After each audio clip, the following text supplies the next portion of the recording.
한 절씩 읽겠습니다. 여호와는 나의 목자시니 내가 부족함이 없으리로다.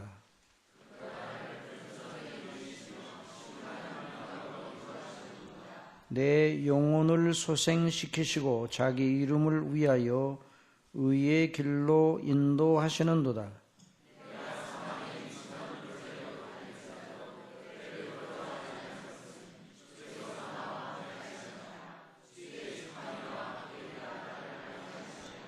주께서 내 원수의 목전에서 내게 상을 베푸시고 기름으로 내 머리에 바르셨으니 내 잔이 넘치나이다. 나의 평생의 선하심과 인자하심이 종종 나를 따르리니 내가 여호와의 집에 영원히 거하리로다. 아멘. 이제 디모데후서 4장 6절로 8절 말씀 보십시다. 디모데후서 4장 6절로 8절.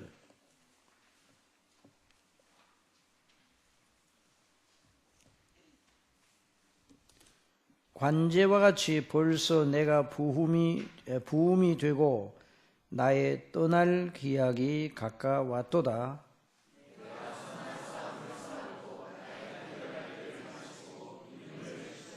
같이 읽겠습니다. 이제 구로는 나를 위하여 의의 면류관이 예비되었으므로 주 곧 의로우신 재판장이 그날에 내게 주실 것이니 내게만 아니라 주의 나타나심을 사모하는 모든 자에게니라. 10수년 전에 영생을 얻은 우리가 이 세상에서 무익한 날들을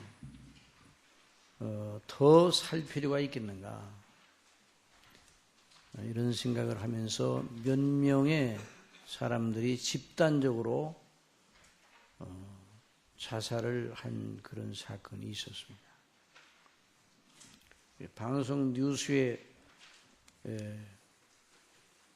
그들이 살던 모여서 집단적으로 숙식을 하며 소위 성경을 공부했다던 그 장소가 나오는데, 그 처소에 여러 좋은 청교도 고전들이 보였습니다. 그들이 그런 책들을 학습을 했다는 말이죠. 그런데 어떻게 해서 그들이 그런 생각에 빠져 그런 악행을 저질렀는가? 그런 책들이 그들을 그렇게 만든 것이 아닌 건 틀림이 없습니다. 성경이 이단을 만들어낸 것은 아닙니다. 성경을 바르게 균형 있게 공부하지 못하고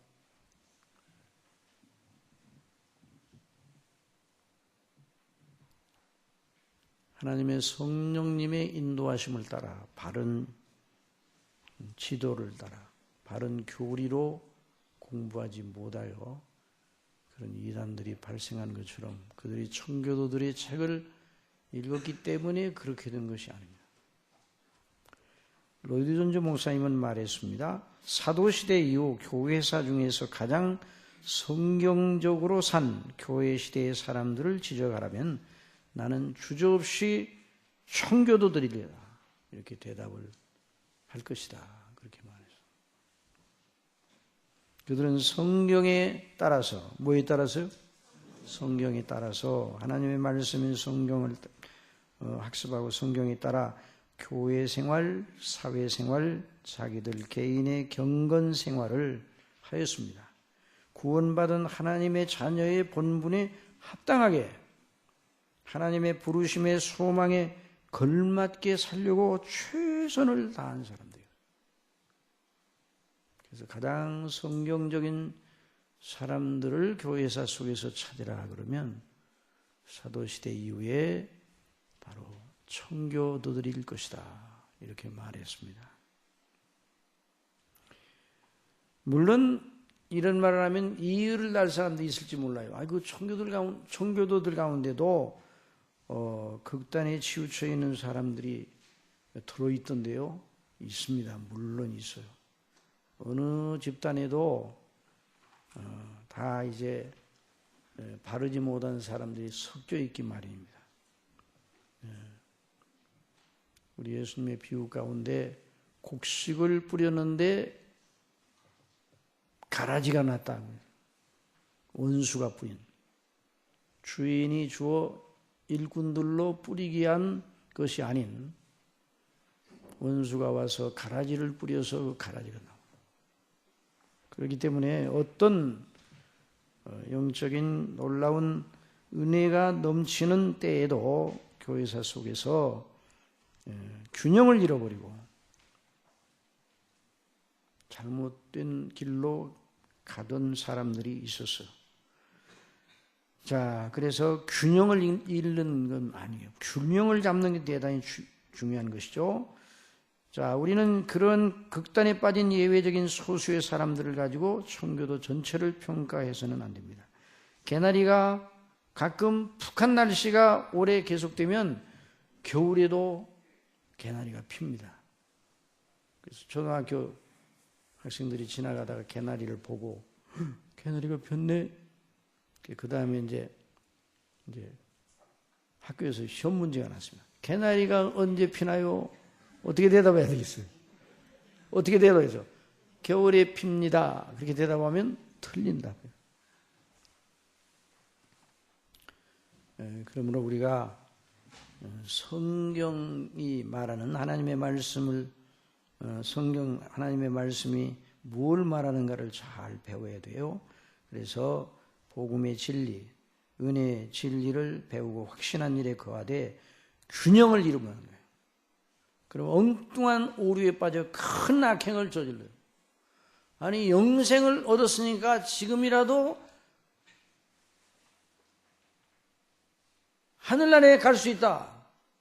그러니까 더 이상 여기서 무익한 날을 보내지 말고 빨리 가자.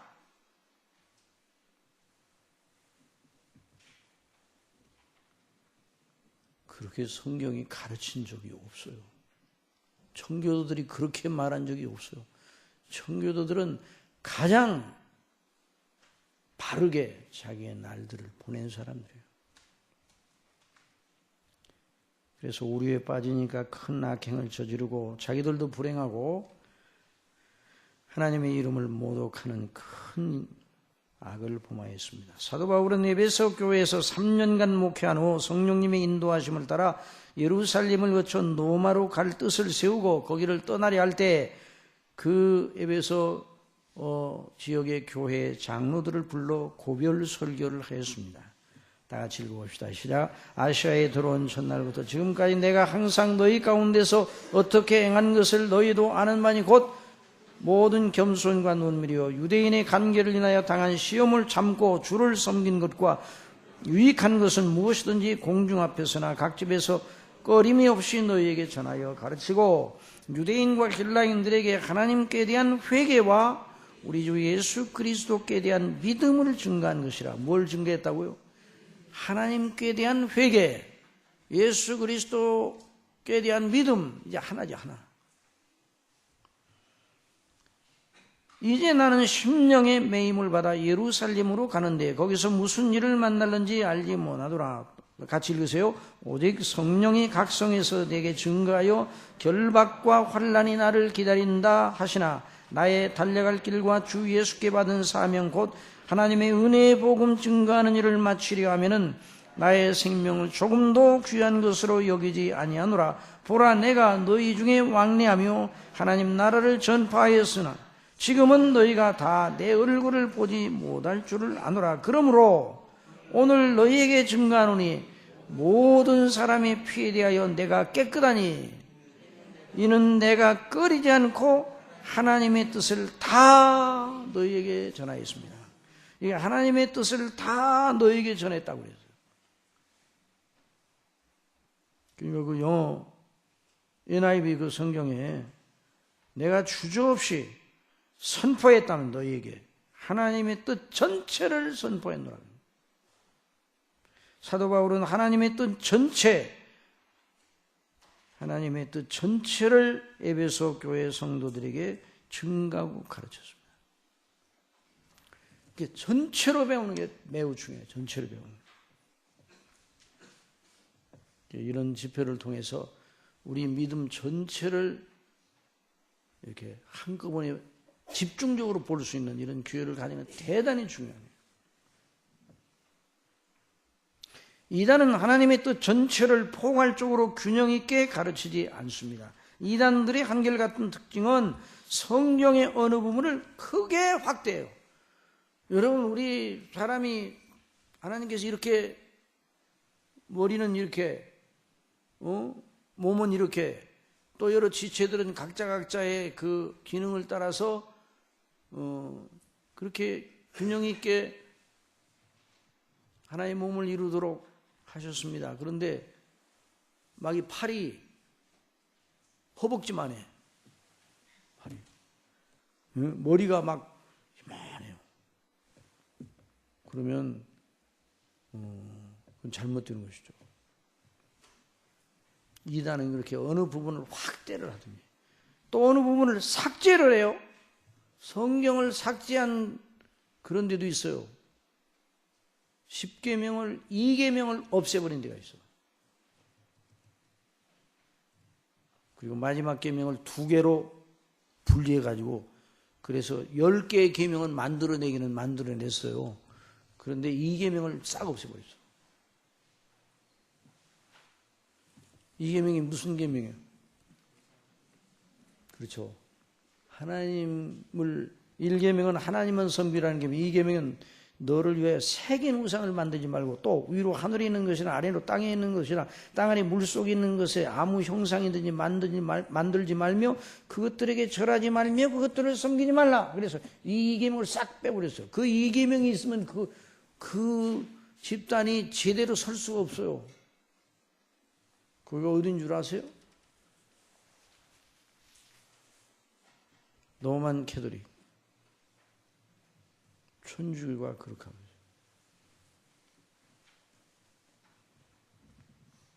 또 성경의 어느 부분을 자기 마음대로 다르게 변조를 시키는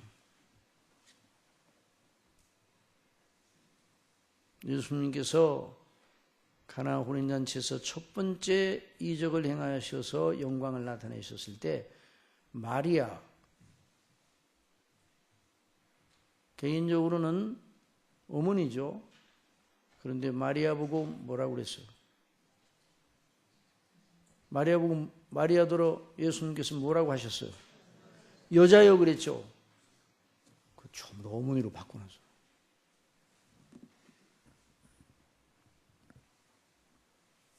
그러니까 천주교는 상당히 효를 가르치는 종교입니까?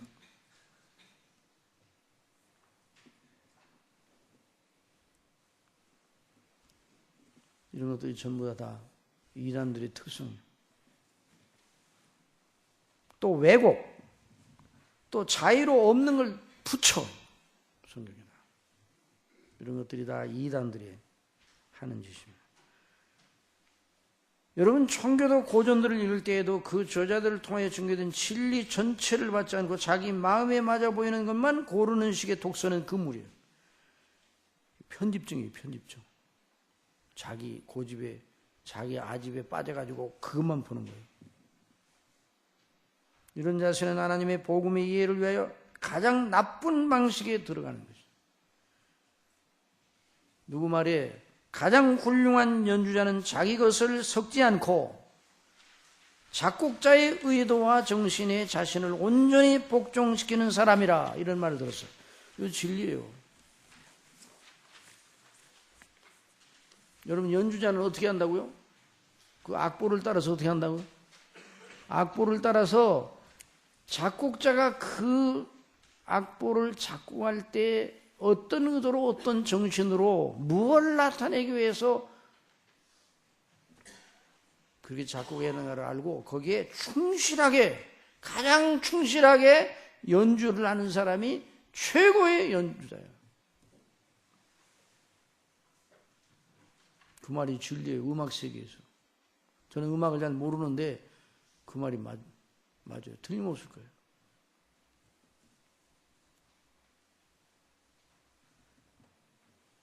우리가 하나님의 말씀을 읽을 때 우리 각자의 취향을 따라 읽으면 그것이 바로 성경을 억지로 푸는 것이에요. 그러면 이단이 되는 거예요. 자, 다 같이 시작. 또 그 모든 편지들 이런 일에 관하여 말했을 때 그 중에 알기 어려운 것이 들어있으니 무식한 자들과 굳세지 못한 자들이 다른 성경과 같이 그것도 어떻게 해요? 억지로 풀다가 스스로 멸망에 이르느니라 그랬어요. 왜 멸망에 이르는가? 성경을 공부를 했는데 왜 멸망에 이릅니까? 억지로 푸니까. 사사로이 푸니까. 그러므로 사랑하는 자들아 너희가 이것을 미리 알았은즉 무법한 자들의 미혹에 이끌려 너희 굳센 데서 떨어질까 삼가라. 그러니까 이단들은 다 성경을 가지고 주장을 합니다. 그런데 억지로 푸니까 억지로. 그래 풀면 멸망에 이르는 것이죠. 멸망에 이른다는 건 예수 그리스도 우리 주님을 바르게 믿는 믿음에 이르지 못한다는 말이에요. 성경은 하나님의 말씀입니다. 그러므로 성경이 무엇을 말하는지를 바르게 배우고 확신하는 믿음이 바른 믿음, 구원받을 만한 믿음입니다. 하나님의 말씀인 성경을 바르게 읽고 해석하는 일은 교회 내에 있어서 가장 큰 이슈였어요. 사실 교회사는 성경을 바르게 읽고 해석하는 일을 중심에 두는 피 흘리는 치열한 영적 투쟁의 역사였어요. 종교개혁의 가치는 하나님의 말씀으로서의 성경의 완전한 권위와 능력에 대한 인식을 새롭게 하도록 성령께서 역사하신 것이죠.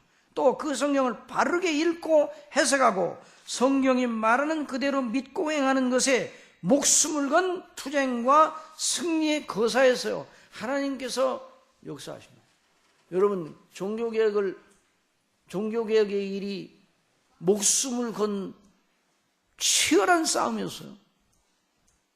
루터는 95개 조항을 성경에 입각해서 교회가 그 당시에 교회가 잘못한 거에 대해서 95개 항의문을 갖다가 비텐베르그 성당에다가 걸 때 갖다가 이렇게 걸 때 자기 목도 함께 올렸어요.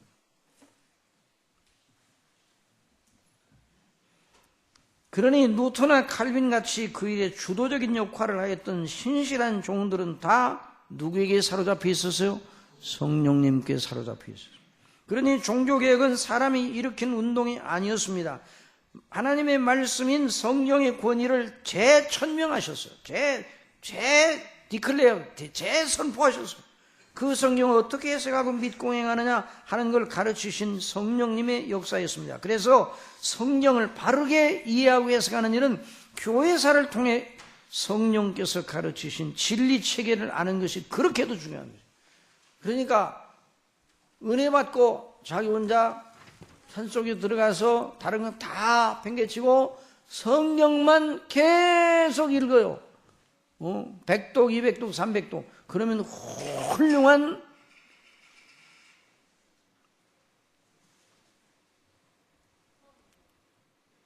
신학자가 되겠죠. 그래요? 그렇습니까? 다른 건 하나도 안 읽어. 뭐만 읽어요? 성경만 읽어요. 성경만 혼자 누구를 의지해서 성령님 의존해서 혼자 그 성경만 읽어요. 성경만. 다른 거 하나도 안 봐. 기독교 강요, 이것 좀 읽어보세요. 더 필요 없어. 나는 성경만 봐. 그런 사람들이 정말 위험한 사람들이에요. 왜 그런 거 하니? 하나님께서 성경을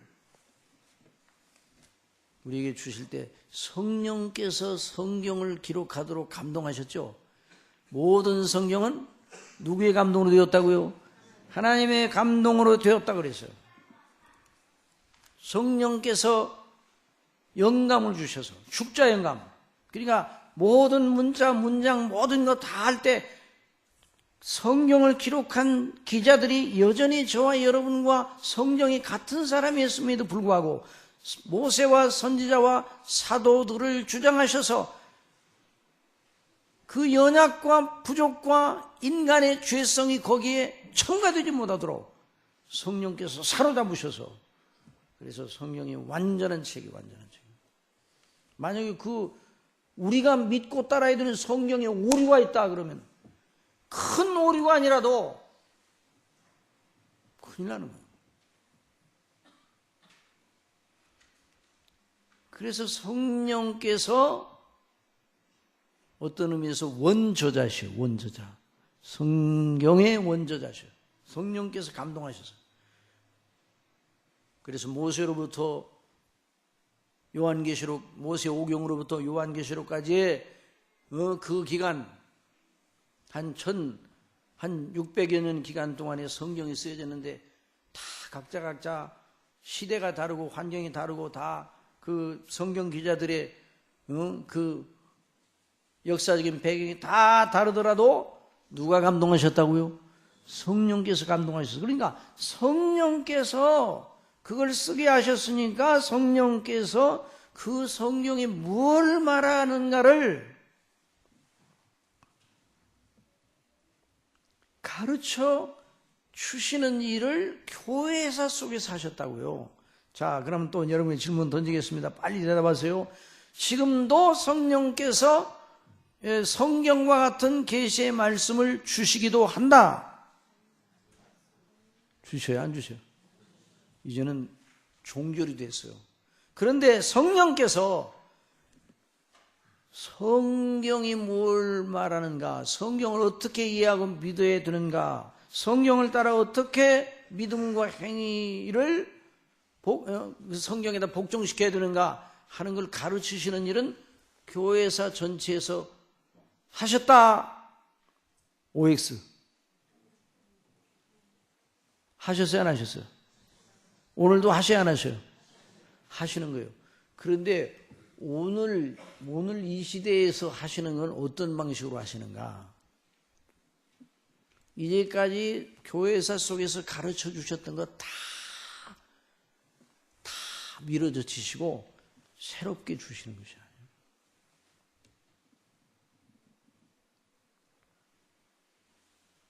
여러분, 선지자들이 다니엘 선지자, 다니엘 선지자는 누구의 서책을 가지고 공부를 했습니까? 예레미야의 서책을 가지고 공부를 했어요. 또 율법은 뭐예요? 모세 오경을 가지고. 그러니까 모든 선지자들이 그 앞에 하나님께서 쓰셨던 주의 종들을 통해서, 선지자들을 통해서 주셨던 그 전의 계시의 말씀을 참조를 하고, 그리고 그 연장선상에서 계시를 받았어요. 계시를 계속 주실 때 성경이 완성되기까지. 사도들은, 예수님은 구약의 말씀을, 사도들은 예수님께 받은 대로 구약의 말씀을 가지고 복음을 증거하였습니다. 왜 이 말이 중요한가? 이 오늘날 개혁주의라는 말을 쓰면은 다 싫어해요. 그런데 그렇게 안 하면 안 되게 돼 있어요. 성경이 말하는 대로를 바르게 알기 위해서는 교회사 속에서 성령께서 가르쳐 주신 그 진리 체계를, 그 교리 체계를 배워야 된다. 그걸 통해서 성경을 바르게 이해할 수 있습니다. 왜 이런 말씀을 드리는 거 아니? 예수님을 믿고 구원을 받고 영생을 얻은 사람이 지금 당장이라도 하나님께서 부르시면 천국에 갈 수 있어요, 없어요? 갑니까? 못 갑니까? 가요, 못 가요? 1000번도 더 얘기했어요. 가요, 못 가요? 예수 그리스도를 믿는 즉시로 하나님께서 부르셔도 가요, 못 가요? 가는 거예요. 그러니까 더 이상 이 세상에 살 필요가 있어요, 없어요? 그렇게 말하면 큰일 나는 거예요. 더 이상 살 필요가 없다 이렇게 생각하면 큰일 나는 거예요.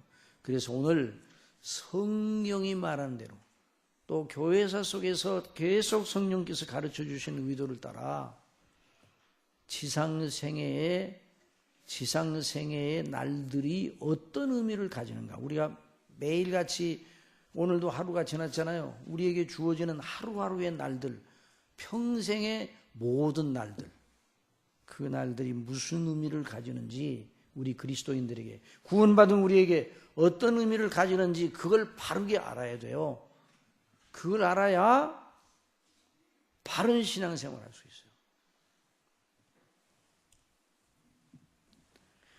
자, 지상생명의 의미. 자, 내 평생 다하기까지 하나님께서 그 여러 날들을 주시는데 지상생의 의미.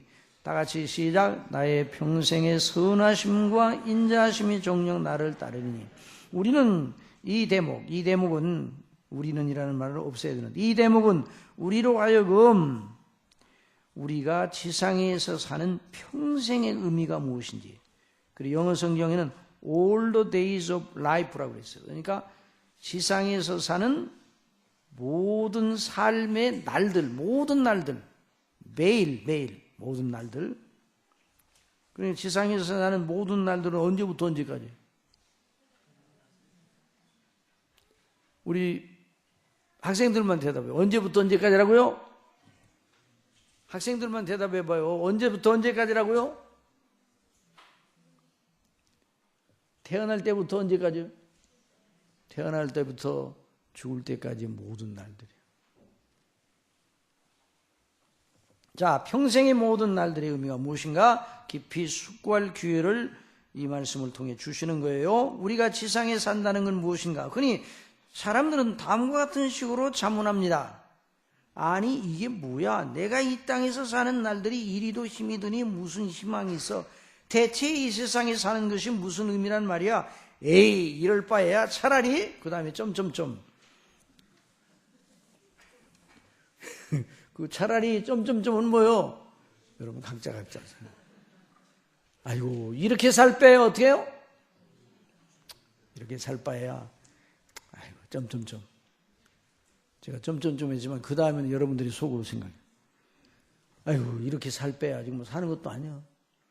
이러면서 자조 섞인 말을 계속 자신에게 들려주는 거예요.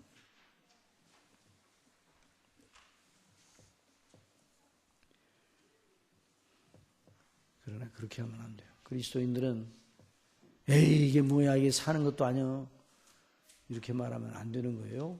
아시겠습니까? 내가 이 땅에 산다는 것이 무엇인가라는 질문을 우리 자신에게 던져야 돼요? 던지지 말아야 돼요? 우리 자신이 던져야 돼, 안 던져야 돼요? 우리 자신에게 던져야지. 우리 자신에게, 내 자신에게 너는 무엇 때문에 사느냐? 라고 날마다 던져야 될 거 아니에요. 그래서 자신이 대답하도록. 자신이 질문을 던지고 자신이 대답하고. 그런 것은 미련한 짓이에요. 아시겠어요? 우리가 정답을 우리가 내는 게 아니에요. 우리가 이 땅에 사는 것이 자의로 시작된 일이면 어떻게 해야 돼요? 내 마음대로 이 세상에 태어났으면 나한테 물어봐야 돼요. 그러나 그렇게 자신에게 물어보면 안 돼요. 우리가 이 세상에 태어난 삶을 시작하는 것은 모두 자의로 된 것이에요? 자의로 된 것이 아니에요. 내 마음대로 된 게 아니에요. 내 마음대로 된 거. 누가 그 일을 시작했습니까? 우리 부모가 그 일을 시작했습니까? 부모가 날 낳았습니까? 부모는 우리가 태어나 이 땅에 살게 되는 과정에서 여전히 방편과 도구로 사용되는 거예요. 가족관계를 하나님이 주셔서 그 가족관계를 통해서 하나님이 그걸 세우신 제도죠. 그러니 부모에게도 또 물어봐서는 안 돼요. 내가 이 땅에 사는 것이 의미가 무엇입니까? 물으면 안 돼요. 툭하면 부모 탓으로 돌리는 건 좋은 일이에요, 좋지 않은 일이에요? 부모님, 왜 날 낳았어요? 이렇게 물어보면 상당히 좋은 일이죠? 똑똑한 자녀죠? 똑똑한 자녀예요, 똑똑하지 않은 자녀예요. 그건 큰일 나는 거예요. 그냥 그런 불효가 어디 있어? 그건 안 되는 거예요. 그러니 우리가 이 땅에 사는 것이 무슨 의미를 가지고 있느냐라고 물으면 누구한테 물어야 돼요? 다 같이 거기 보세요. 나를 지으시고 모태에서 초성하신 분께 물어야 돼요. 나를 지으시고 누구 모태에서 지으셨어요. 엄마 아빠가 지으신 게 아니에요. 조성한 게 아니에요. 엄마 아빠가 청구서를 내갖고 하나님 내 그림을 그려가지고 요런 아들 딸을 주세요. 그래, 그 밑에 청구서 딱 그래요. 성격은 이렇고 IQ는 몇 점. 그리고 나는 이 아들을 통해서 딸을 통해서 뭘 좀 이루고 가고 싶은데 그런 성미의 그런 재능의 적성의 자녀를 주시옵소서. 청구서. 그래, 기다리는 것처럼. 그런 식으로 자녀가 태어난 게 아니에요. 아무도 몰라요. 창조주께 물어요. 아니, 그렇게 창조주 하나님께 진실로 경외하는 마음으로 물어야 돼요. 그것도 따지듯이 물으면 안 돼요. 하나님, 저를 왜 이 땅에 태어나게 하셨습니까?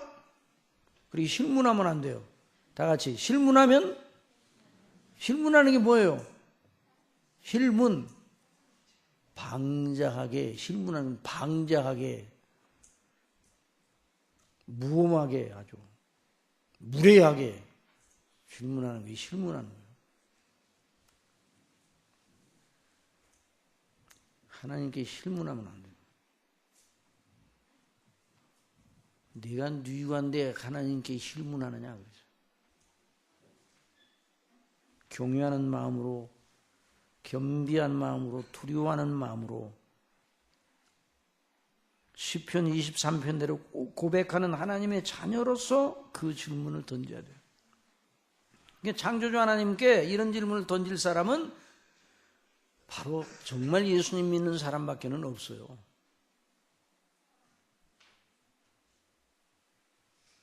우리가 그런 자녀임을 의식하면서 주여 나를 어째서 이 땅에 태어나게 하시고 이렇게 살게 하시나요?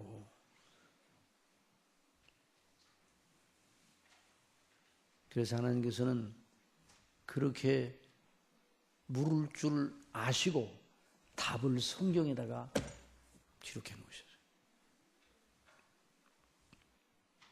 하나님의 선하심과 인자하심을 찬미해야 돼요. 하나님은 우리를 너무 사랑하셔서 다 그 답을 써놓으셨어요. 다 같이 시작.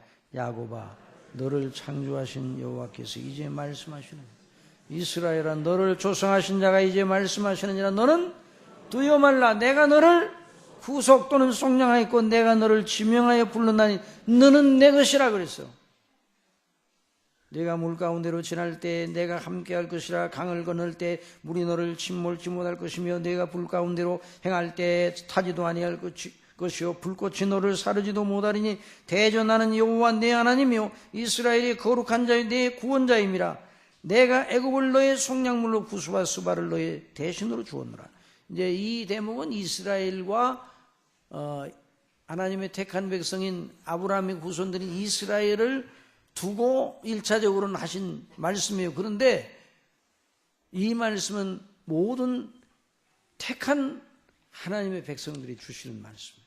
왜냐하면 내가 너를 구속하였고 내가 너를 지명하여 불렀나니.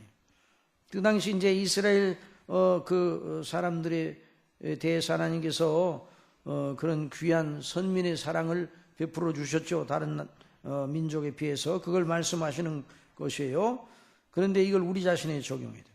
자, 내가 너를 보배롭고 시작. 내가 너를 보배롭고 존귀하게 여기고 너를 사랑하였은즉 내가 사람들을 주어 너를 바꾸며 백성들로 내 생명을 대신하리니 두려워 말라. 내가 너와 함께하여 내 자손을 동방에서부터 오게 하여 서방에서부터 너를 모을 것이며 내가 북방에게 이르기를 놓으라. 남방에 이르기를 구려하지 말라. 내 아들들을 원방에서 이끌며 내 딸들을 땅 끝에서 오게 하라. 하나님의 택한 백성들을 향하신 하나님의 강력한 의지예요. 다 같이 시작. 무릇 내 이름으로 일컫는 자 곧 내가 내 영광을 위하여 창조한 자를 오게 하라. 그들을 내가 지었고 만들었느니라 그랬어요. 여러분 이제 대답을 찾았죠? 내가 왜 이 땅에 사느냐? 내가 왜 이 땅에 삽니까? 나를 왜 이 땅에 태어나게 하셨습니까? 그 대답이에요. 무릇 내 이름으로 일컫는 자고 내가 내 영광을 위하여 창조한 자를 오게 하라. 그들을 내가 지었고 만들었느니라. 저와 여러분이 이 땅에서 무엇 때문에 산다고요? 나를 창조하시고 조성하시고 구원하신 하나님의 영광을 위하여 하루하루 사는 것이에요. 우리가 전에 그리스도 밖에 있을 때는, 예수님 안 믿을 때는, 오늘날도 이 그리스도 밖에 있는 사람들은 어떤 의식을 가지고 살고 있는가? 어쩌다 생겨나서 세상에 마구잡이로 던져져 뒹굴다가 운이 좋으면 좋은 일 만나고 재수 없으면 고생하다 그러다가 죽는 거, 그게 인생이지 뭐. 이런 인생관을 가지고 있어요. 그러나 이제 영원한 선한 목자께 돌아온 우리는 그런 인생관을 어디에다 못 박아요? 그리스도 십자가에 함께 못을 박아버려요. 옛사람을 십자가에 못 박았다고 그랬어요. 그걸 잊어서는 안 돼요. 그러므로 이제 나이가 사는 땅에, 이 땅에 사는 의미는 무엇인가? 모든 날들이 왜 내게 주어지는가? 하나님께서 왜 오늘도 살게 하시는가? 내일도 왜 또 일어나 활동하게 하시는가? 창세전부터 나를 사랑하시어 그리스도 안에 택하시어 그 앞에서 사랑 가운데서 흠이 없이 거룩하게 하실 뜻을 세우신 하나님, 그리스도로 말미암아 죄에서 완전하게 구원하시어 자녀 삼으신 하나님, 그리스도의 형상으로 영화롭게 하시어 영원히 아버지의 집과 그 나라에서 영원히 하나님을 찬미하며 영원한 즐거움을 누리게 하시는 우리 아버지의 거룩하고 장대한 목적 때문에 살고 있는 겁니다. 이게 놀라운 일이에요. 이것을 잊어서는 안 돼요. 이것이 살고, 우리가 이 땅에 살고 죽는 것에 대한 조명이에요. 그러니 이 땅에 사는 날들은 하나님의 거룩한 목적을 이루는 연장선 위에 있는 것이죠. 저와 여러분이 각자 그저 나 자신만을 위해 사는 것 같지만 하나님 아버지의 그 거룩한 뜻의 연장선 위에 우리가 있는 거예요. 영원선상에 우리가 있는 거예요. 그러니까 우리의 존재가 귀해요, 귀하잖아요. 너무너무 귀한 거예요. 하나님 아버지께서는 저와 여러분이 얼마나 귀하고 보배로운지 아버지의 아들 우리 주 예수 그리스도를 내어주셨어요.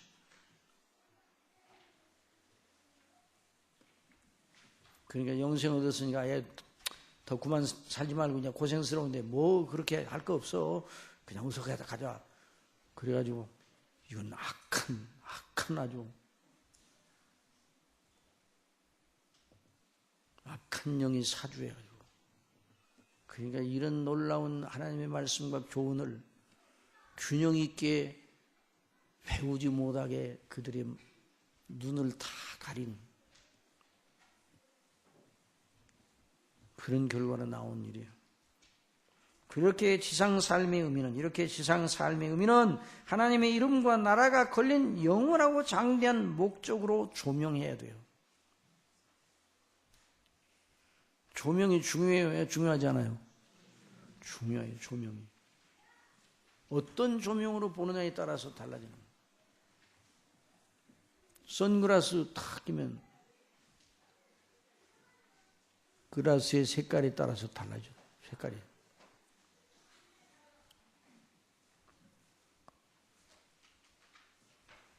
그러면 드디어 내가 이 세상에서 태어나 살다 죽는 날까지의 평생, all the days of life, 평생의 모든 날 하루하루가 어떤 날인가, 그거에 대한 큰 그림이 그려지는 거예요. 그림을 잘 그려야 돼요. 그림을. 이 세상에서의 나의 삶의 날들은 다 하루도 빠짐없이 그 하나님의 거룩한 목적의 성취의 일환입니다.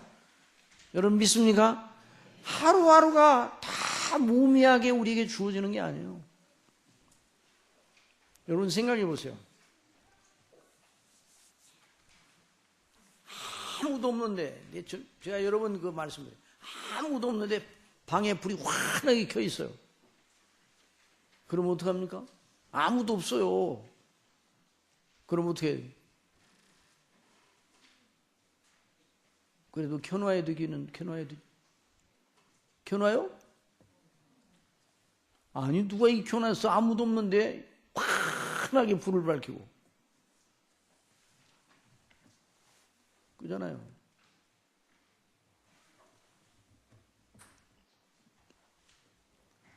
매일 동쪽에서 해가 떠오르잖아요. 하나님께서 새벽이 열리고 아침이 열리게 하시잖아요. 열리게 하시잖아요. 환하게 밝혀주잖아요. 왜 그렇게 밝혀주세요? 일어나라. 일하라. 누구의 일을 하라는 거예요? 우리 각자의 주어진 일을 해요. 그런데 그 모든 일들이 누구의 뜻과 연관되어 있다고요? 하나님의 뜻과 연관되어 있는 거예요. 나쁜 일들 말고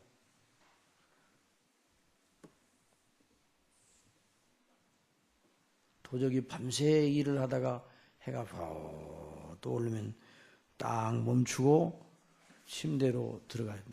환한 대자리. 그런 일과 하나님의 뜻과 연관이 되어 있어요? 물론 악한 자도 악한 날에 악인도 적당하게 쓰신다고 그러긴 했지만 그런 의미가 아니라 그래서 하나님의 목적의 성취의 일환이에요. 만일 내가 이 땅에 태어나지 않았다면 그 하나님의 영광과 아무런 관계도 없습니다. 그런 질문 자체가 우습지만 가령 누가 이렇게 묻는다고 합시다. 당신이 아예 태어나지 않았다면 좋았겠나요? 태어나지 않았으면 이 꼴 저 꼴 험한 꼴 안 보고 저 일 안 보고 차라리 편했을 것 아닌가. 이런 생각이 들어와요? 안 들어와요? 들어와요? 안 들어와요?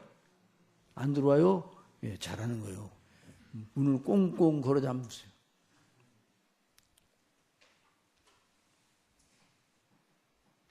또 이러면 오래 살다 보니까 별꼴을 다 봐.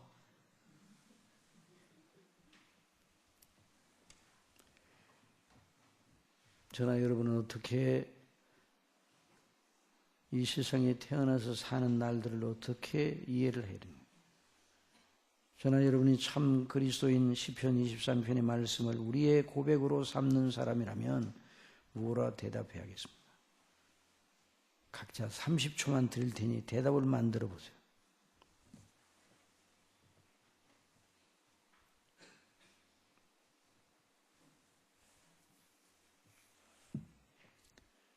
태어나기를 잘했습니까? 괜히 태어났습니까? 잘했어요. 태어나기를 잘했어요. 괜히 태어났어.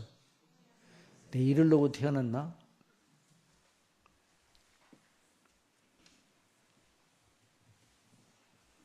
어째서 그렇게 생각하느냐? 당신 잘 태어났다고 생각해요? 그래. 예, 잘 태어났다고 생각합니다. 잘 태어났고 말고요. 그러면 이제 그 질문에 대한 답을 받는 사람이 가만히 있겠어요? 왜 그래요? 왜 그렇게 대답을 해요? 그 이유를 좀 말해 보세요. 그럼 뭐라고 대답해야 된다고요? 다 같이 시작. 나를 창세전부터 아시고 사랑하시고 택하시고 하나님의 아들들이 되게 하시려고 뜻을 정하시고 그리스도 안에서 구원하시고 성령님으로 인치시어 하나님 오늘 아바 아버지로 부르짖게 하신 하나님 영원한 나라의 기업을 물려받게 하신 하나님이 살아계시니 내가 태어나지 않았다면 태어나지 않았으면 하는 가정 자체가 그런 자체를 할 수가 없어요. 그렇게 대답해요. 담대하게. 그래서 사도 베드로는 말하였습니다. 다 같이 시작. 너희 마음에 그리스도를 주로 삼아 거룩하게 하고 너희 속에 있는 소망에 관한 이유를 묻는 자에게는 대답할 것을 항상 예비하되 온유와 두려움으로 하라. 누가 왜 사냐고 물으면 어떻게 대답하라고요? 그냥 웃지요. 그러면 안 돼요. 옛날에 고등학교 국어책에 나와 있어요. 시가. 강냉이도 와서 강냉이가 이기면 와서 사셔도 줬소. 왜 사냐고 물으면 웃지요. 그런데 그 시를 배우면서 고등학교 때 너무 멋있더라고요. 정말 멋있거든. 강냉이를 박살 일구고, 자, 그래서 산에서 다 일구고 밭을 일구고 강냉이를 많이 했는데 거기서 살아. 머루랑 다리랑 먹고. 그런데 그렇게 살다가 뭐 친구가 찾았는데 강냉이를 쪄주면서 그래서 아이고 왜 이렇게 살아요? 그러면 그러면 이야 멋있다 그랬는데 나중에 예수님 믿고 그 시를 보니까 아이고 참말로 왜 그렇게 웃어요? 왜 사냐고 물으면 웃지요. 왜 웃어요? 모르니까 웃어. 왜 사니까 모르니까 그냥 사는 거요. 뭐 그런 식으로 우리 그리스도인들은 그렇게 하면 돼야 안 돼요? 왜 사냐고 물으면 뭐라고 대답한다고요? 그냥 웃지요 그러면 안 돼요. 뭐라고 대답한다고요? 왜 사냐고 물으면 나를 지으시고 조성하시고 나를 구원하신 하나님의 영광을 위하여 그 목적을 위하여 삽니다. 그렇게 대답해요. 이것이 지상에 사는 우리의 평생의 날들의 가치입니다. 물론 구원받지 못하면 지상생에는 그 사람의 멸망의 핑계를 할 수 없는 근거가 되는 것이요. 그런 자라면 지상에 사는 것의 의미 전체를 몽땅 몰수당한 사람이에요. 그러니까 구원받지 않고 이 세상에 사는 사람들은 둘러리 인생을 사는 거예요. 무슨 인생을 산다고요? 둘러리 인생을 사는 거예요. 다 같이 시작. 인자는 자기에게 대하여 기록된 대로 가려니와 인자를 파는 그 사람에게는 화가 있어요. 그 사람은 차라리 나지 않았다면 제게 좋을 뻔하였는데. 여러분에게 묻겠습니다. 여러분도 나지 않았으면 여러분에게 좋을 뻔하였습니까? 절대로 아니에요. 그걸 생각해요. 이걸 생각하면서 자, 그 소제목 읽어보세요. 시작.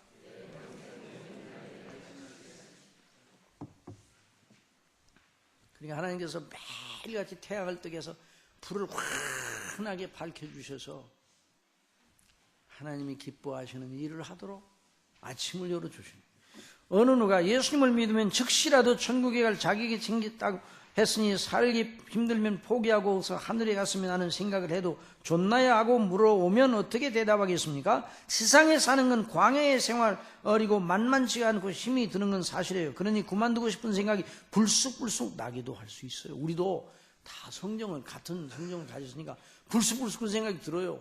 어렵고 막 힘들면 아이고 이렇게 계속 이렇게 살아야 되는 이런 생각이 쑥 들어오거든요. 그러면 들어올 때 그걸 당장에 그 생각을 처치를 해야 돼. 처치를. 그걸 갖다 계속 붙잡고 함께 하기가 그리워.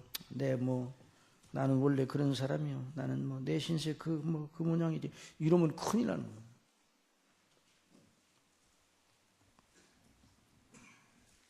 이제라도 죽으면 나는 천국에 가게 되었으니 그만 살고 갔으면 좋겠네 하며 지상의 삶을 포기하고 싶은 생각이 들 수 있어요. 그러나 마귀는 그 논리를 통해 믿지 않은 자를 파멸로 빨리 떨어지게 하기도 하고 믿는 이들에게도 그렇게 접근하여 시험하며 넘어지게 하려고 시도합니다. 다 같이 시작. 근신하라 깨어라 너희 대적 마귀가 우는 사자같이 두루다니며 삼킬 자를 찾나니 너희는 믿음을 굳게 하여 저를 어떻게 하라고 그래요? 저를 어떻게 하라고 그랬어요? 대적해야 돼요. 마귀는 어떻게 하라고요? 마귀는 대적해야 돼요. 하나님은 어떻게 해야 돼요? 가까이 해야 돼요. 마귀를 대적하라. 하나님을 가까이 하라. 이는 세상에는 너희 형제들도 동일한 고난을 당하는 줄을 압니다. 자, 우리가 어려운 일 당하고 고생스러운 일을 당하면 나 혼자 당하는 것 같이 느껴질 수 있어요. 그런데 다 마찬가지예요. 우리는 이제 죽어도 아버지의 집에 당도하는 것은 사실입니다. 그러나 지금이라도 가자 하면서 부추기는 것은 하나님의 일을 그르치고 하나님의 이름을 못 오가는 이런 악한 마귀가 옛사람의 본성을 통해서 시험하는 거예요. 우리를 이 땅에 태어나게 하신 하나님께서 주권적으로 우리 각자에게 지정하여 주신 분량이 있습니다. 하나님의 택하신 백성들 모두 한 세대에 태어나게 하지 않으셨어요.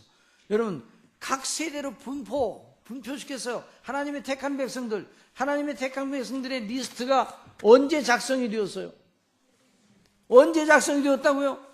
장세전 만세전에 작성이 되어서 다 리스트가 여러분의 이름이 그 리스트에 있나요? 아, 그런데 목사님 그게 궁금해요. 왜 뭘 궁금해요? 아, 근데 내가 그 리스트에 없으면 믿어도 소용없는 거 아니에요? 별걸 다 걱정하시네. 그 리스트에 있으니까 믿음이 있는 거예요. 아시겠습니까? 그 리스트에 다 작성이 돼요. 근데 리스트에 있는 사람을 거기 아벨이라는 이름도 있었거든요. 아벨, 너는 아담의 아들로 태어나라. 에녹은 아담의 7세 손으로 태어나라. 아브람은 그때 다 하나님 정하신 분량이었어요. 모세는 그때 태어났어요. 모세 태어날 때 험악했어요? 험악하지 않았어요? 험악했어요. 아들이 낳으면 어떻게 된다고요? 다 죽였어요. 하나님께서 은혜를 주셔서 산파에게 은혜를 주시고 또 부모들이 그 아들 자기들을 통해서 난 아들이지만 그 아들을 보니까 보통이 아니게 그 마음이 감동이 왔어요. 그래서 숨겨뒀다 나중에 갈대 상자에다가. 그러니까 하나님께 다 맡기고 그래서 그 애굽의 바로의 궁 중에 공주가 그것을 그래서 모세라고 줬잖아요. 다윗은 그때 이새의 아들로 태어나거라. 저나 여러분도 각자 생년월일이 다 있잖아요. 그 누가 정해주신 거예요? 하나님 정해주신 거예요. 부모님도 누가 지정해 주신 거예요? 하나님이 정해 주신 거예요. 그걸 완전히 잊지 말아요. 그래서 자, 우리가 하나님께서 우리를 이 땅에 그리고 태어날 나라도 민족도 하나님께서 정하신 것입니다. 우리가 이 시대에 우리 부모님을 통하여 태어나게 한 것도 다 하나님이 정하신 일입니다. 그리고 우리의 모든 조건과 재능, 각자 재능이 똑같잖아요. 우리 얼굴도 다 같아요, 안 같아요? 같아요, 안 같아요? 그게 하나님께서 주신 그 얼굴이 최고의 얼굴이에요. 그 눈썹에, 그 코에, 그 입술에 그 모양이 가장 완벽한 조화를 누구 작품이에요? 하나님의 작품이에요. 이쁜 사람이 다 이쁘려고 입술을 고친다든지 쌍꺼풀을 한다든지 그러면 더 이뻐지겠어, 안 이뻐지겠어? 작품 베리는 거예요. 각자 주신 은사대로 재능도 다 달라요. 우리 목소리도 다 다르잖아요. 누가 주셨다고요? 하나님이 주셔서. 이걸 잊지 말아야 돼요.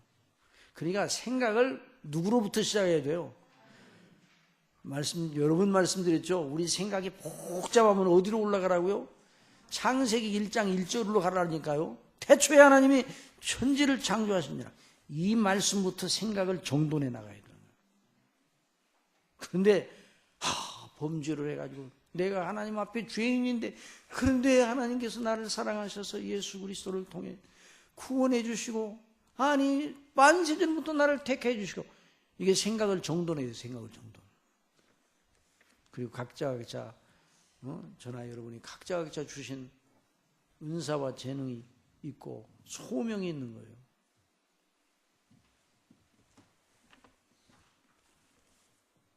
그 소명을 알아요, 몰라요? 처음에는 몰라요. 그렇죠? 처음에는 잘 몰라요.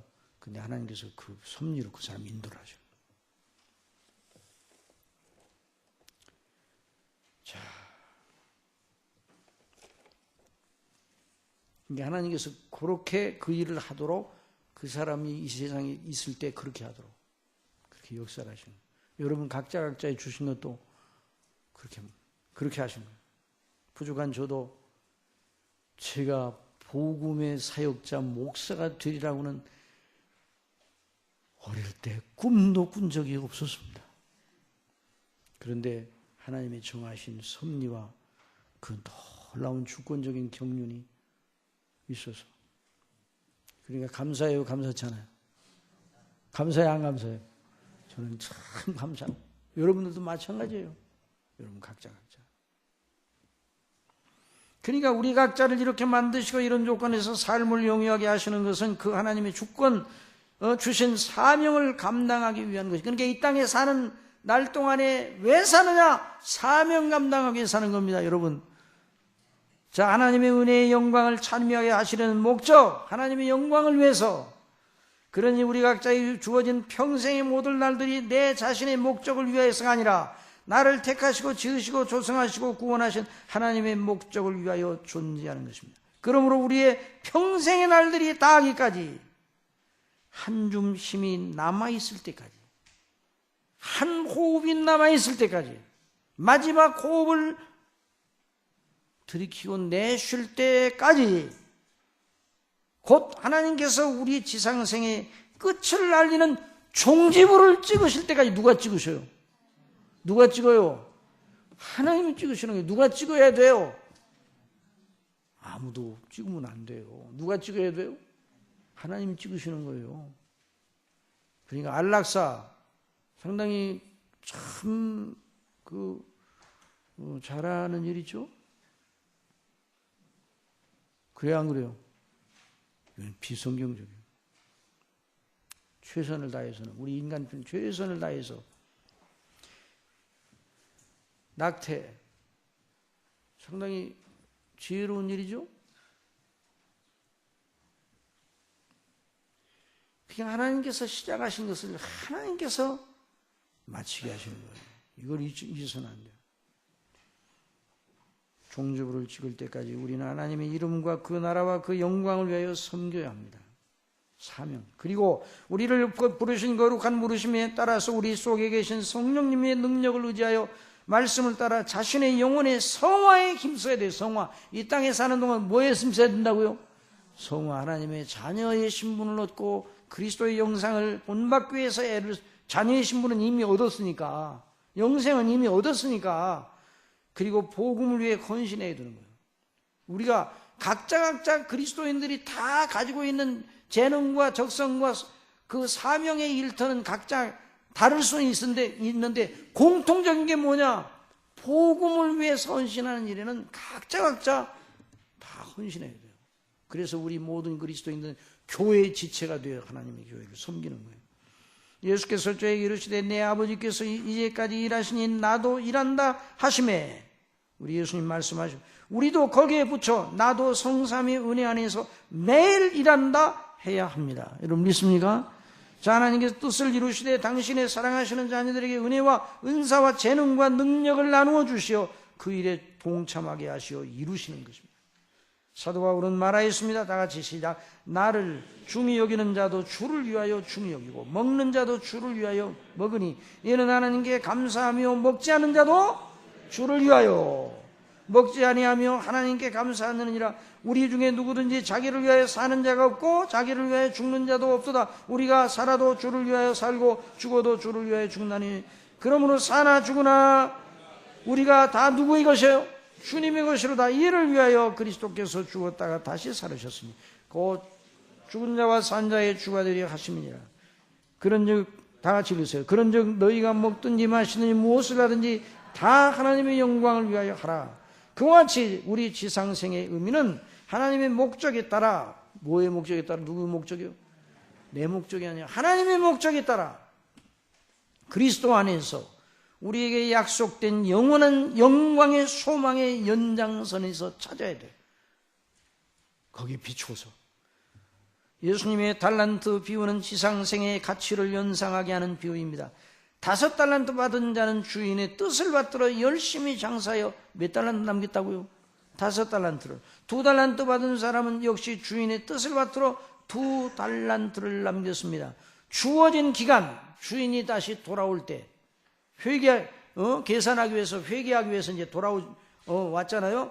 그날 동안, 주어진 날들 동안 주인의 뜻을 받들어 섬긴 결과물이에요.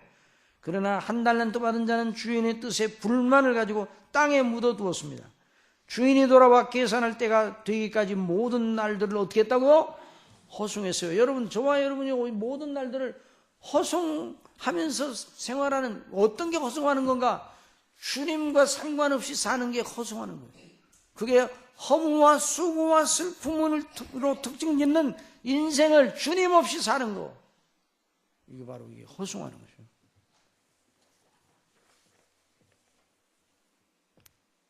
그러니까 이 학생들이 공부하는 것도 누구의 일이에요? 주님의 일이에요. 주님의 일. 학생들도 내가 하나님의 주신 은혜 속에서 내가 구원받은 사람으로 내가 공부를 해서 이걸 통해서 하나님께 영광을 돌려야 되는데, 이런 마음을 가지고 공부를 해야 돼요.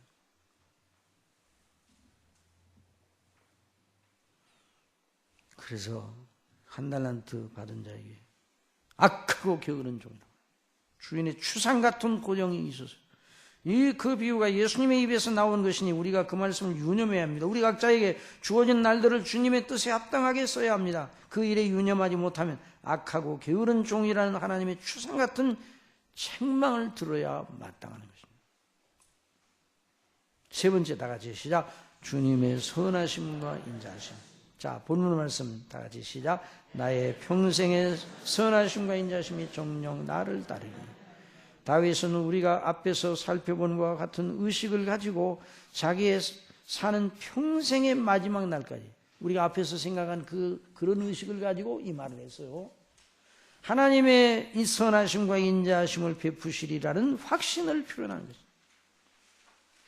여러분 지적한 것과 같이 이 고백은 다윗의 개성이나 특이한 성질에서 나온 것이 아니라 한 성령님께서 주신 확신입니다. 우리는 지금까지 우리의 목자 주님과 우리의 영적이고 영원한 관계에 대하여 공부하면서 우리의 존재와 이제 사는 것과 영원히 사는 것 전체가 다 그리스도 예수님 안에 있는 하나님의 은혜의 영역 안에 있음을 확인하여서, 여러분 거듭 여러 번 우리가 반복 또 생각을 해야 돼요. 우리가 어디에 들어감을 얻었다고요? 그리스도를 믿음으로 말미암아 은혜에 들어감을 얻었어요. 거기 본문 로마서 5장 1절 2절 시작. 그러므로 우리가 믿음으로 말미암아 의롭다 하심을 얻었은즉 우리 주 예수 그리스도로 말미암아 하나님으로 더불어 화평을 누리자. 또한 그로 말미암아 우리가 믿음으로 서 있는 이 은혜에 들어감을 얻었으며 하나님의 영광을 바라고 즐거워하냐. 그러니까 우리의 모든 날들이 하나님의 은혜의 영역 안에서 주어지는 날들입니다. 참 놀라운 일이에요. 그러니까 우리가 예수님 믿고 구원받은 우리가 이 세상에 숨쉬고 산다는 게 놀라운 일이에요. 놀라운. 그러므로 여기서 하나님의 인자하심과 선하심과 인자하심, 신약에서 말하는 그리스도 안에 있는 하나님의 은혜를 가리키는 구약적 표현이에요.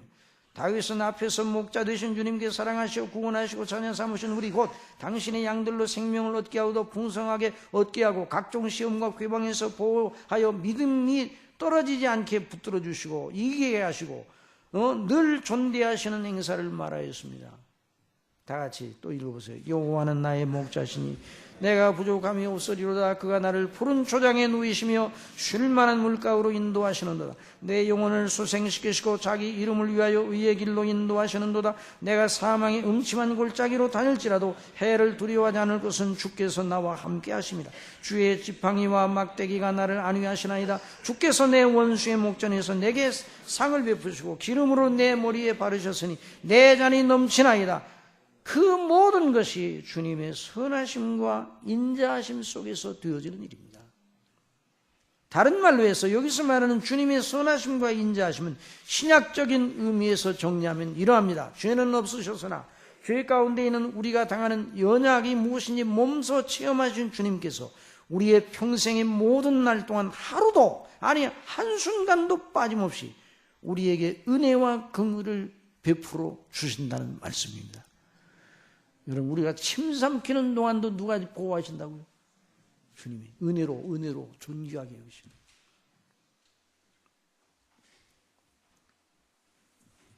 자, 우리 다 같이 그 본문 말씀 히브리서 4장 시작. 그러므로 우리에게 큰 대제사장이 있으니 승천하신 자 곧 하나님의 아들 예수시라. 우리가 믿는 도리를 굳게 잡을지어다. 우리에게 있는 대제사장은 우리 연약함을 체휼하지 아니하는 자가 아니요 모든 일에 우리와 한결같이 시험을 받은 자로 돼 죄는 없으시니라. 그러므로 우리가 긍휼하심을 받고 때를 따라 돕는 은혜를 얻기 위하여 은혜의 보좌 앞에 담대히 나아갈 것이니라.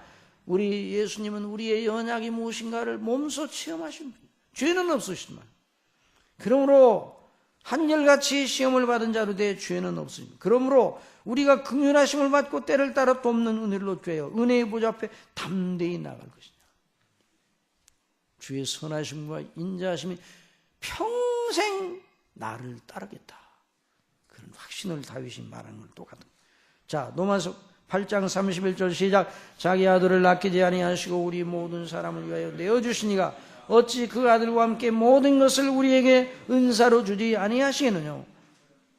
다 같이. 그러므로 내가 너희에게 이르노니 목숨을 위하여 무엇을 먹을까 무엇을 마실까 몸을 위하여 무엇을 입을까 염려하지 말라. 목숨이 음식보다 중하지 아니하면 몸이 의복보다 중하지 아니하냐. 너희가 어찌 의복을 위하여 염려하느냐. 들의 백합화가 어떻게 자라는가 생각하여 보라. 수고도 아니하고 길쌈도 아니하느니라. 그러나 내가 너희에게 말하노니 솔로몬의 모든 영광으로도 입은 것이 이 꽃 하나만 같이 못하였느니라. 오늘 있다가 내일 아궁에 던지우는 들풀도 하나님이 이렇게 입히시거든. 하물며 너희일까 보냐. 이 너희는 누구예요? 그리스도의 피로 값주고 사신 자녀들이에요. 만세전부터 사랑하신 자녀들이에요. 믿음이 적은 자들아, 그러므로 염려하여 이르기를 무엇을 먹을까, 무엇을 마실까, 무엇을 입을까 하지 말라. 다 같이 소리내서 이는 다 이방인들이 구하는 것이라. 너희 천부께서 이 모든 것이 있어야 너희에게 있어야 할 줄을 아시느니라. 너희는 먼저 그의 나라와 그의 의를 구하라. 그리하면 이 모든 것을 너희에게 더하시리라. 또 본문 나의 평생의 선하심과 인자하심이 정녕 나를 따릅니다. 이는 다윗의 개인적인 소원이나 희망이 아닙니다. 우리 모든 하나님의 자녀들을 향하신 하나님의 확실한 약속이에요. 너의 사는 날 동안 하루도 한순간도 빠짐없이 내가 너를 사랑하고 그리고 나의 은혜와 긍휼을 내게 베풀리라. 그런 약속이에요.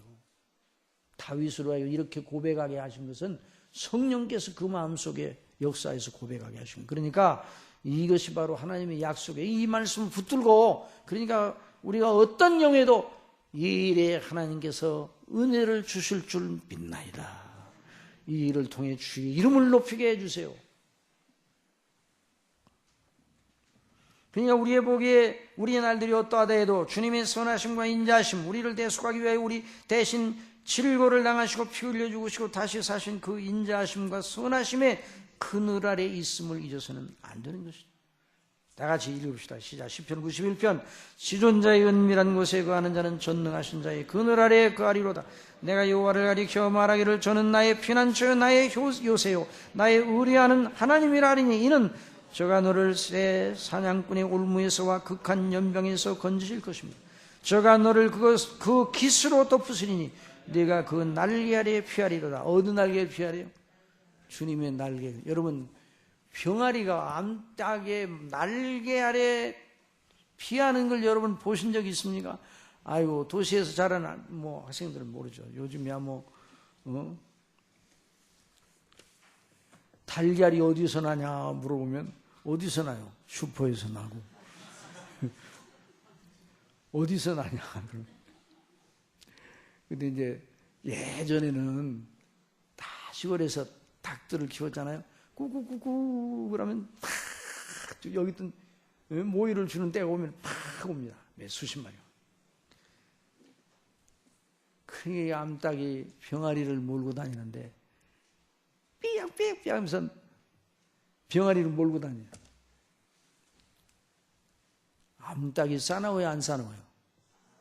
목소리도 변했어. 암탉이 목소리, 병아리 몰고 다니는 암탉은요, 변해서. 암탉이 그 계란을 며칠간 품죠? 20일간인가요? 아마 그 정도 품어요. 더 품고 있어, 따뜻하게. 그러다 나중에 깨어나면 이제 그 새끼들을 보호하는데 품에 안고, 잘 때도 품에 안고. 솔개가 싹 오는 소리가 나면 무슨 신호를 보내는가 봐. 그 병아리들이 그냥 그 엄마 품으로 쏙 들어. 그래도 채가는 솔개가 있기는 하죠. 암탉 암탉 몰고 다니는, 아니야, 암탉 몰고 다니는 게 참, 병아리를 몰고 다니는 암탉이 상당히 싸나워요. 목소리도 변했어, 목소리도. 그래서 자녀들이, 엄마가 자녀들을 향해서 편들 때는 껴나없이 누구를 닮았는가? 병아리를 몰고 다니는 암탉 마냥. 하나님께서 그렇게, 하나님께서 당신의 그 사랑을 그 나타나요. 우리 예수님이 예루살렘을 보시면서 우셨어요. 너희를, 병아리를 암탉이 품듯이 너희를 품으려고 얼마나 하나님께서 권고하셨는데 너희가 듣지 않고 회개치 않고 예루살렘의 멸망할 날을 바라보시면서 우셨어요. 예수님. 그러니까 우리가 주님의 날개에 그늘알이 있어야 돼요. 그의 진실함은 방패와 손 방패가 되나니 너는 밤의 놀램과 낮에 그르는 살과 흑암 중에 행하는 연병과 백주에 황폐케 하는 파멸을 두려워 아니하리로다. 천인이 내 곁에서 만인이 내 우편에서 엎드러지나 이 재앙이 내게 가까이 못하리로다. 전능하신 자의 팔에. 정말 저와 여러분이 누구의 날개 그늘 아래 있다고요? 전능하죠.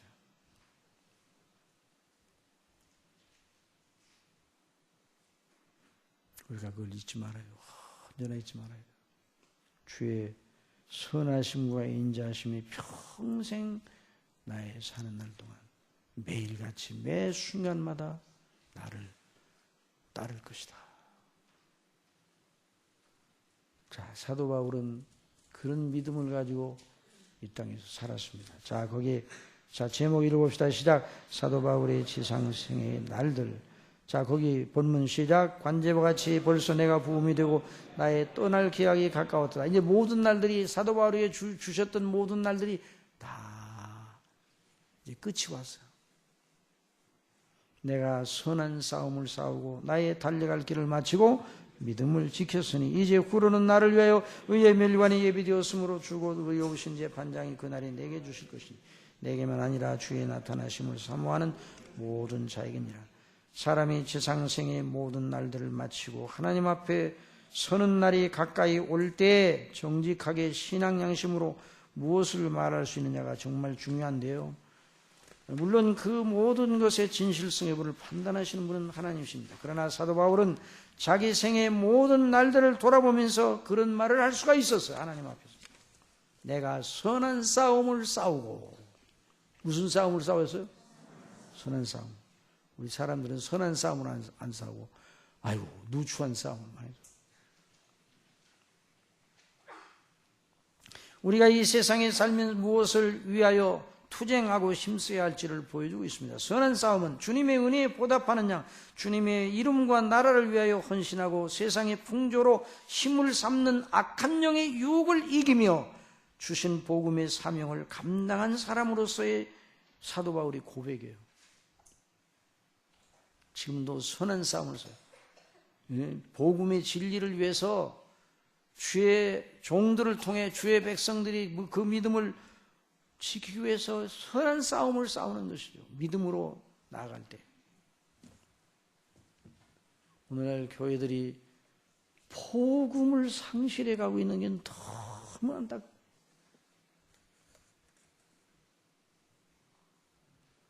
아니 십자가의 대속의 은혜의 영광을 바라보고 다 그리스도의 십자가의 대속 은혜 앞에 다 엎드리세요. 엎드리세요. 목사님 이런 데 와서 그런 얘기 해야 소용없습니다. 왜요? 그렇게 해야 되죠. 아이고 그게 무슨 소용이 있어요. 지금 싸움판이 났는데. 아니 그러면 그게 하나님의 교회예요? 그리스도의 십자가의 대속의 은혜를 말할 때 주여 나 같은 죄인이 구원함을 받아서 여기까지 왔는데 내 이런 잘못된 유혹을 받고 시험을 받은 내가 잘못을 했습니다. 다 내려놓고 저 형제가 잘못해서 내가 이런 줄 알았더니 내 자신이 잘못이군요. 이렇게 해야 그 싸움이 끝나는 거예요. 그런데 그렇게 구원하면 아니 이런 데 와서 그런 얘기해. 해도 원리적인 얘기밖에 안 돼요. 그럼 원리적으로 얘기하지 그럼. 아이고, 저는 이게 쓸데없는 싸움을. 복음을 위해서, 진리를 위해서 싸워야 돼. 자, 그래서 이 사도 바울은 복음을 위해서 싸웠어요. 주신 복음의 사명을 감당할 사람. 나의 달려갈 길, 경주자의 모습입니다. 경주자는 상받기를 원하여 자기에게 주어진 구간을 어떻게 달려요? 있는 힘을 다해서 달립니다. 다 같이 시작. 그러므로 내가 다름질하기를 향방 없는 것 같이 아니하고 싸우기를 허공을 찌는 것 같이 아니하여 내가 내 몸을 쳐 복종하게 하면 내가 남에게 전파한 후에 자기가 도리어 버림이 될까 두려워함이로라. 또 둯대를 향하여 그리스도 예수 안에서 하나님이 위에서 부르신 부름의 상을 위하여 쫓아가노라. 여러분, 그래서는 스포츠 가운데 육상 경기하는 게 그렇게 영감이죠, 영감. 그래, 육상. 달리잖아요, 육상. 단거리 경기도 그렇고, 장거리 경기도 그렇고, 육상 경기.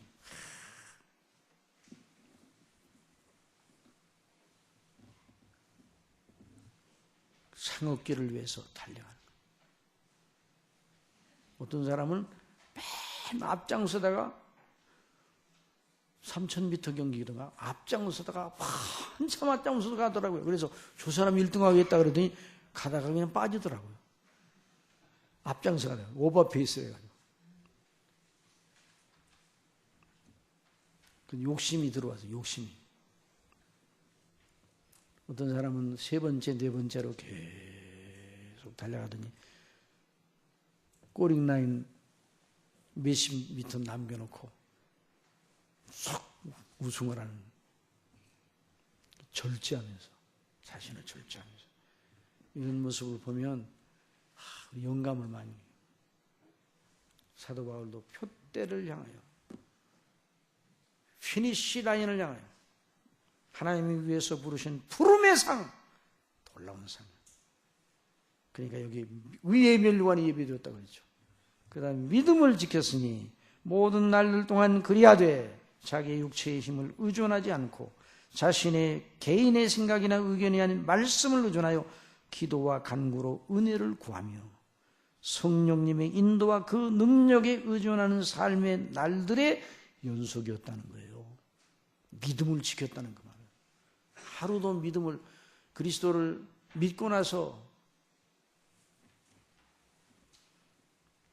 자, 그 본문 읽읍시다. 이제 시작. 이제 후로는 나를 위하여 의의 멸류관이 예비되었으므로 주 곧 의로우신 재판장이 그날이 내게 주실 것이니.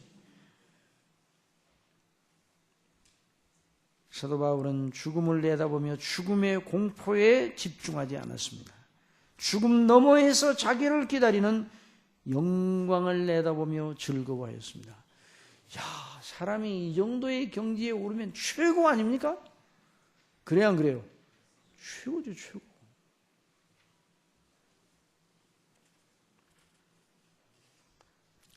우리도 언젠가는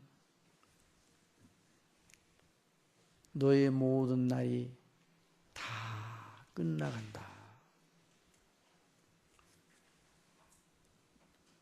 그런 걸 하나님께서 우리 심령 속에 알게 하시는 날이 올 것입니다.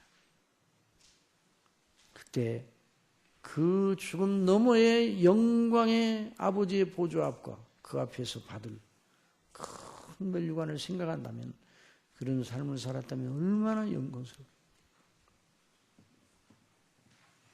내게만 아니라 거기서 주의 나타나심을 사모하는 모든 자에게니라. 재림의 영광을 사모하는 이들은 자기와 같은 삶의 방식을 가지게 되어 있음을 사도 바울이 암시하는. 이렇게 사는 사람이 재림의 영광, 아버지의 집과 재림의 영광. 내일은 이제 아버지의 집을 배우는 거예요. 그게 하나님의 뜻의 완성이죠. 우리의 소망은 아버지의 집, 주님의 재림과 그로 인하여 완성될 하나님의 나라의 영광입니다. 이를 목표로 하는 그리스도인의 삶이 복되고 아름다운 거예요. 이걸 위해서 이 세상에 사는 거예요. 그러니까 이 세상에 사는 거 두 가지예요. 따르세요. 사명을 위하여. 물론 이제 주님의 영광을 위하여, 사명을 위하여. 섬기기 위해서, 헌신하기 위해서. 두 번째, 성화를 위하여 하나님의 영광을 나타내야 돼. 하나님 위에서 부르신 구원의 그 성화를 위하여. 그래서 영화의 날까지 영광의 영화를 바라보면서 나가는 거죠. 이 사람만, 이렇게 사는 사람은 세상을 이기는 사람이에요.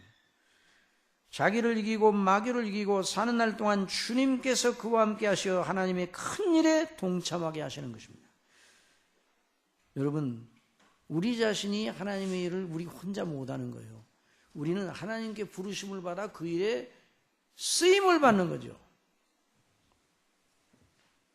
오, 그 영에 참으로 놀랍죠. 그 영에 참여할 자 누구인가? 다 같이 시작. 무릇 내 이름으로 일컫는 자, 곧 내가 내 영광을 위하여 창조한 자를 오게 하라. 그들을 내가 지었고 만들었느니라. 이 백성은 내가 나를 위하여 지었나니 나의 찬송을 부르게 하려 함이로라. 다 같이 그 밑에 보세요. 이사야가 사명을 감당하기 위해 부르심을 받는. 자, 다 같이 시작. 때에 그 스라비 하나가 화재로 다니서 취한 바 핀 수출 손에 가지고 내기로 날아와서 그것을 내 입에 대며 가로되 보라, 이것이 내 입에 닿았으니 네 악이 제하여졌고 네 죄가 사해졌느니라 하더라. 내가 또 주의 목소리를 들은즉 이르시되 내가 누구를 보내며 누가 우리를 위하여 갈꼬? 그때 내가 가로되 내가 여기 있나이다, 나를 보내소서.